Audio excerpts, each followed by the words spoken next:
I slept on the floor all night at the airport, homie, so I can get to DC and make the DC show. When we get to the DC place, homie, the hotel they had it booked in, it wasn't even big enough for me to get my merch and my luggage through. So I make up on the back end because I sell merch. So I may make a whole nother $1,000 in merch sales. Yeah.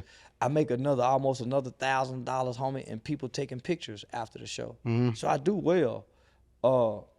So when we get to DC, he threatened. I texted him and told him I no longer further want to work with you, not knowing that my manager had been squabbling with him about I live in locations. Saying, come on, you at least got to take care of the talent.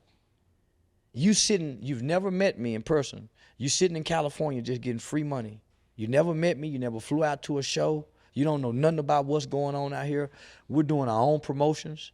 They're not promoting none of my stuff on their pages. No, nothing. I'm doing all this on my own, selling these all on my own. Me and my team. Literally is just like chilling. Getting free money, chilling, yeah. Got me taking pictures, online pictures with his son, yeah.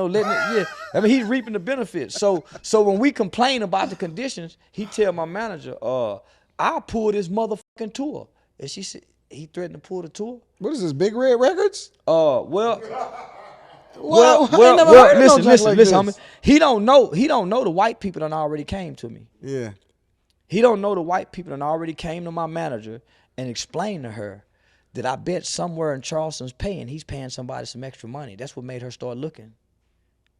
See, this is what make it easy for white people to steal your best black people from black people. Because when black people are doing business with black people, they're getting fucked over. And when that white man call you and say, hey man, come here, I would like to meet with you. And they're gonna show you where your people is fucking over you. And hey, Charleston, we can give you more money, we can put you in a better position, we'll sign you to a contract, give you upfront money, and you don't have to worry about this. You don't have to worry about this, Charles. Well, you'll feel like a sellout. They make you sell out, homie. They force you to say, man, fuck black people. That's why you see niggas That's why you see niggas have to go get their friends and train their longtime friends like Kevin Hart did. Put your friends in position. Other than that, you have a bunch of white people around you like Kanye West had to do. Yeah. So I get it. So I don't want to just work with black people. I'm open to work with Jews. I'm open to work with white people, and I want to do good business with these people. I want to show them that there's a upstanding black man that keeps his word even if he feels he's being done wrong. So my manager came in and started looking at the dates and getting contracts put into place for the venues that's already on the date. So they couldn't snatch those dates. So they're trying to bully me by canceling the tour dates. My manager was already thinking ahead and went and got contracts with those venues, so they can't pull those dates.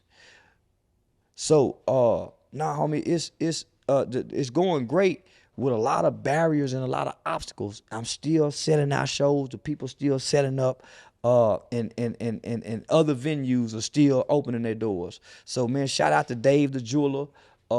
Shout out to Black Lips. Shout out to Shouty. So homie, one monkey don't stop no show. Why do you think that after all of this time? Well, okay, let me back up, right? People really think that you're dumb. They think I'm dumb. Because I play dumb. They think I'm the character they see online. Because I'm so in person, I say yes sir, no ma'am, yes sir, no ma'am, and I pretty much agree to everything. I take the fucking. I used to didn't do that, homie. You used to couldn't do nothing wrong to me without me hollering. Yeah. Now I take the fucking. So when I start to holler and scream, you can't say I'm wrong. I took the fucking. It was okay when I was taking the fucking. Long as I was taking the fucking, you had no problem with it. Now that I'm saying something, it's a problem.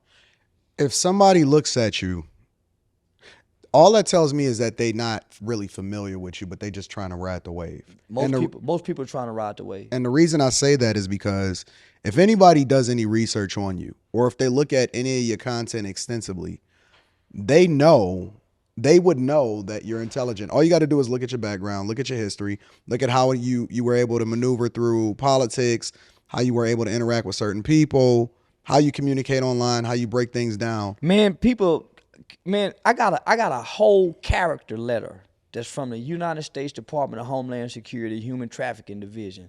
The guy used to train the U.S. Department of Homeland Security Human Trafficking Division. Federal, state, local, and law enforcement. Train the state's juvenile correction officers.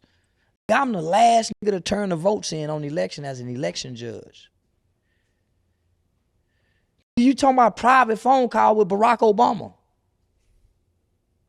Private phone call with Barack Obama after the Baltimore and Ferguson riots. So, but most people don't look that deep enough past the character. I want the motherfuckers to get stuck on the character, because that's how I'm going to eat. If you get past the character, then the character's not that entertaining. Motherfuckers ain't booking Charleston for Charleston intellectual speeches. I do. You do. But the rest of the world is booking Charleston for the character. That's why you see guns get pulled out. And that's why you don't see none of my speeches go viral when I spoke at a school.